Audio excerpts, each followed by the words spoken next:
जागतिक ख्यातीचे शिल्पकार राम सुतार यांचं वृद्धापकाळानं निधन झालंय। वयाच्या 101व्या वर्षी दिल्लीतील राहत्या घरी त्यांनी अखेरचा श्वास घेतला। त्यांच्या पार्थिवावर शासकीय इतमामामध्ये अंत्यसंस्कार केले जाणार आहेत। मुख्यमंत्री देवेंद्र फडणवीसांच्या विनंतीनंतर उत्तर प्रदेश सरकारनं होकार दिलाय। राम सुतार या महान शिल्पकाराच्या महान कार्याचा आढावा घेणारा एक सविस्तर रिपोर्ट बघूया। ज्यांच्या हातातून शिल्प जन्म घ्यायची ते जागतिक ख्यातीचे शिल्पकार राम सुतार यांचं वयाच्या 101व्या वर्षी वृद्धापकाळानं निधन झालं। धुळ्यातल्या गोंदूर या एका लहानशा गावात जन्मलेल्या राम सुतार यांचे वडील सुतारकाम करायचे, त्यामुळे घरातूनच कला त्यांच्यात झिरपत गेली। ते चित्रकलेत निपुण होते। ते पाहून एका शिक्षकानं त्यांना शिल्प घडवायला सांगितलं। तुमच्यातला गुण जाणा आणि त्यावर लक्ष देत न थांबता अविरत काम करत राहा, असा सल्ला देणारे राम सुतार शिल्प घडवायला लागल्यापासून शेवटच्या श्वासापर्यंत अनेक दशकं शिल्पकलेची तपश्चर्या करत राहिले। मी सुतार म्हणजे सूत्रधार असं म्हणणाऱ्या राम सुतारांना शिल्पकलेचं सूत्र पूर्ण अवगत होतं। महात्मा गांधींच्या शिल्पानं त्यांना ओळख दिली। केवळ देशातच नाही तर जवळपास 250हून अधिक देशांमध्ये त्यांची शिल्प आहेत। गेली 77 वर्ष त्यांनी हजारो शिल्प साकारली। त्यांची कला सृजनशीलतेचा अनोखा आविष्कार।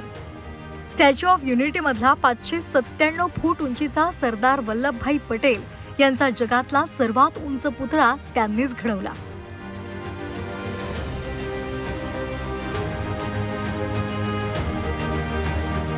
Chhatrapati Shivaji Maharaj statue of equity मधला महामानव भारतरत्न डॉक्टर बाबासाहेब आंबेडकर यांचा पुतळा, गोव्यामधली 77 फूट उंचीची प्रभू श्रीरामांची मूर्ती, अशी एकाहून एक अतुलनीय शिल्प त्यांनी घडवली।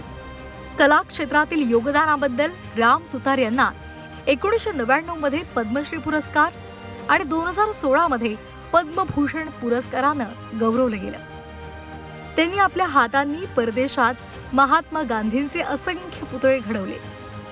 संसदेसमोरचा महात्मा गांधींचा कांस्य आणि पाषाणामधला पुतळाही त्यांनीच घडवलाय। त्यांची शिल्प जगभरात भारताच्या समृद्ध वारशाची प्रतीक आहेत। एखादा धातू किंवा विशिष्ट प्रकारच्या मातीतलं शिल्प घडवताना शिल्पकार उभं राहून तासनतास काम करत राहतो।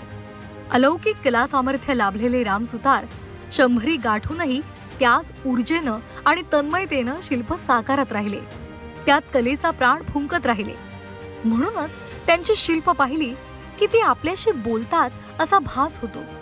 त्यांच्या कार्याला सलाम म्हणून राज्य सरकारनं 2024चा महाराष्ट्र भूषण पुरस्कारानं त्यांना सन्मानित केलं। ते रुग्णालयात दाखल होते। तिथेच मुख्यमंत्री देवेंद्र फडणवीस, उपमुख्यमंत्री एकनाथ शिंदे आणि अजित पवार यांनी तो पुरस्कार राम सुतार यांना प्रदान केला। तेव्हाही त्यांच्या तोंडून जय जय महाराष्ट्र माझा, गरजा महाराष्ट्र माझा या ओळी निघाल्या। यातूनच महाराष्ट्राबद्दल त्यांना असलेला सार्थ अभिमान दिसतो।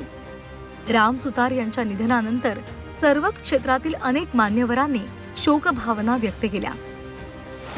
राम भाऊ यांच्या निधनानं जिवंत मूर्ती साकारणारा जागतिक कीर्तीचा एक उमदा कलाकार आपल्यातून निघून गेला, अशी शोकभावना मुख्यमंत्री देवेंद्र फडणवीसांनी व्यक्त केली। महाराष्ट्र भूषण राम सुतार यांच्या निधनानं शिल्पकलेचा कोहिनूर काळाच्या पडद्याआड गेला, अशा शब्दात उपमुख्यमंत्री एकनाथ शिंदेंनी दुःख व्यक्त केलं। शिल्पकलेच्या क्षेत्रातल्या एका सुवर्ण युगाचा अंत झाला। शिल्पकलेचे भीष्माचार्य काळाच्या पडद्याआड गेले, अशी भावना उपमुख्यमंत्री अजित पवार यांनी व्यक्त केली।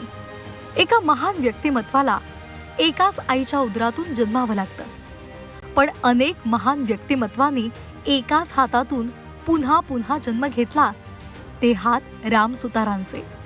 आज भारतवासियांसोबत जगातल्या कलासक्त जनांनाही दुःख झालंच आहे, पण त्यांनी घडवलेली शिल्पही आज पोरकी झाल्यामुळे रडत आहेत। अशा या महान शिल्पकाराला झी 24 तासचा सलाम। झी 24 तास, मुंबई।